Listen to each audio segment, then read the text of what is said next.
Lost cities. They really spark the imagination, don't they? With whispers of forgotten empires and treasures buried beneath the earth or swallowed by the sea or hidden deep within jungles. And today we're diving headfirst into the truth. Behind some of these captivating legends, we've got maps, we've got ancient texts, we've even got the latest archaeological findings all laid out in front of us.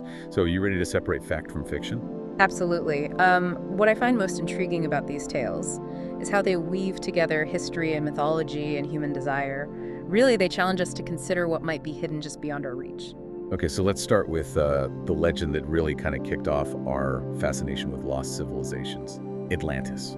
Plato's description of this technologically advanced island nation vanishing beneath the waves in a single day and night has captivated us for centuries. But was Atlantis a real place or just a brilliant work of fiction? Well, that's the million-dollar question, isn't it? Plato's account places Atlantis beyond the Pillars of Hercules, which we now know as the Strait of Gibraltar. He describes this powerful island nation with advanced technology, intricate canals, magnificent temples. Yeah, a pretty vivid picture he paints.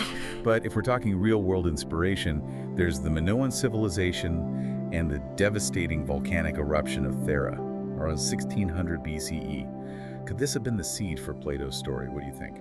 Well, the Thera eruption was certainly cataclysmic, and it does line up with Plato's timeline. And interestingly, recent research suggests that Plato may have been aware of this event. So could he have incorporated a real historical disaster into his philosophical allegory? It's possible. It's a fascinating possibility. It really makes you wonder if Plato was weaving together fact and fiction to make a point. I mean, the story of Atlantis. It's ultimately a cautionary tale of the dangers of greed and corruption. Right. Precisely. Many scholars believe that Atlantis was really just a literary device, a warning against unchecked power and, the fall of empires. And by cloaking this message in a compelling story, Plato gave it a power that continues to resonate even today. So even if Atlantis wasn't a real place, it still holds valuable lessons for us. But what about those who believe Atlantis was more than just a metaphor? Those who believe it was a truly advanced civilization, perhaps even with alien origins. Oh, yes. The fringe theories. Well, these are intriguing and certainly capture the imagination. They often lack the historical and archaeological evidence to support them. Okay, so we might not be talking spaceships and lasers. But even if we strip away the more fantastical elements, there are still some interesting questions about real-world locations that could inspire the Atlantis myth. What about those submerged cities like Dwarka in India or Yonaguni in Japan? Have you heard about those? Oh, yeah, those are intriguing, no doubt. Dwarka, with its grid-like layout and connection to Hindu mythology, is often cited as a possible Atlantis contender. And Yonaguni's unusual rock formations have sparked debate about whether they are natural or man-made structures. But there's a problem. These sites date back thousands of years, before Plato's supposed Atlantis. So while they might not be Atlantis itself, they do highlight the fact that there are ancient cities, hidden beneath the waves, just waiting to be discovered. It makes you wonder what else might be out there.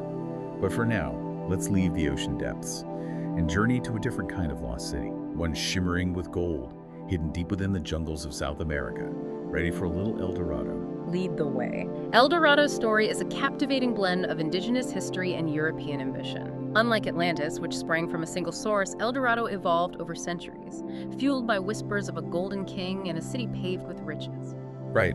It all started with the Muisca people of Colombia. Legend has it that their king would cover himself in gold dust and offer himself to the gods in Lake Guatavita.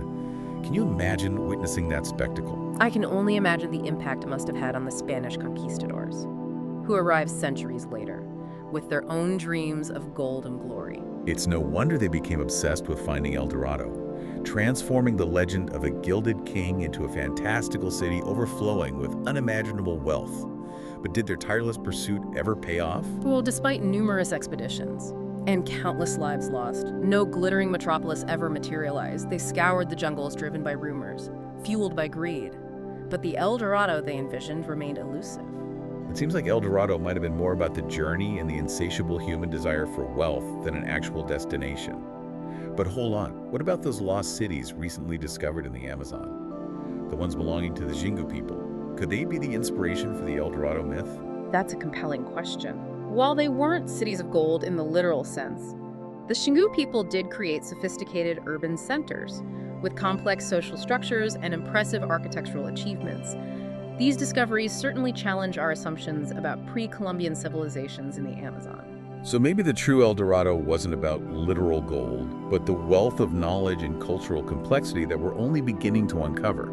It's like a treasure map leading to a different kind of riches. But before we dive into more lost cities, I'm curious about something. If we're talking about a blend of myth and reality, do you think that the conquistadors' obsession with gold might have blinded them to other valuable aspects of these indigenous cultures? That's a great point. Their relentless pursuit of wealth may have overshadowed their ability to appreciate the complex societies and sophisticated knowledge systems that thrived in the Americas long before their arrival. So perhaps the real treasures were the connections and understanding that they missed along the way. Let's not dwell too long on what could have been. We've got more lost cities to uncover, each with its own unique allure and tantalizing mysteries, ready to venture deeper into the unknown. Absolutely. I'm particularly intrigued by the tale of Zerzura, a hidden oasis city said to exist somewhere in the vast and unforgiving Sahara Desert. Ooh, the white city of the Sahara. Now that sounds like a story worth exploring, but before we get lost in the desert sands, let's take a quick pause to refresh our drinks and gather our thoughts. We'll be back in a flash to continue our journey into the world of lost cities. Don't go anywhere. The adventure's just beginning. Welcome back, listeners. From the depths of the ocean, we now find ourselves amidst the swirling sands of the Sahara Desert. This time we're on the hunt for Zerzura, the fabled white city, said to be an oasis of shimmering white walls, palm trees, and untold riches, hidden somewhere in that vast expanse. Zerzura is a fascinating example of how these lost city legends often reflect the environments they spring from. In this case, the unforgiving nature of the Sahara. With its scorching sun and endless dunes, it gives rise to these tales of a hidden paradise, a place of refuge and abundance. Yeah, it's like a mirage, shimmering on the horizon, promising respite from the harsh realities of the desert. But unlike a mirage, people have actually searched for Zerzura, haven't they? Oh, absolutely. For centuries, explorers have been captivated by this idea of a lost city in the Sahara. Some were drawn by the allure of riches, while others were motivated by a thirst for knowledge and discovery. There are even accounts of British military officers using aerial photography in the 1930s to try and locate the city. Wow. It makes you wonder what drives people to such lengths in pursuit of a legend. Is it the belief that there's something tangible waiting to be found? Or is it more about the thrill of the chase, the possibility of uncovering a secret hidden for centuries? I suspect it's a bit of both. The human spirit is naturally drawn to mystery and adventure. The idea that there could be a city untouched and undiscovered existing in a place as challenging as the Sahara is incredibly alluring. It's like a puzzle, waiting to be solved. And as with any good puzzle, there are clues to consider. Arabic text describes Zerzura as a city with white walls, date palms, and a king or queen guarding its gates. Do those details hold any historical weight, or are they purely symbolic? That's where things get tricky. Separating historical fact from embellished storytelling in these legends is always a challenge. The white walls could be a reference to the whitewashed buildings that are so common in North African architecture. And date palms, of course, represent a vital source of sustenance and shade in the desert.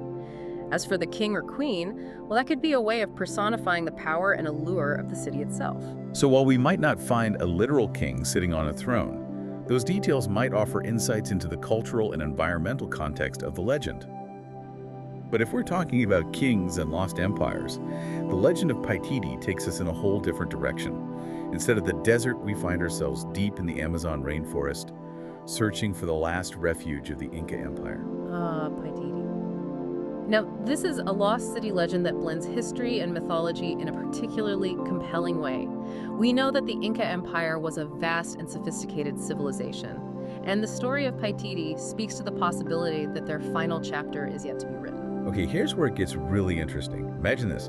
The Spanish conquistadors arrive and disrupt the Inca way of life.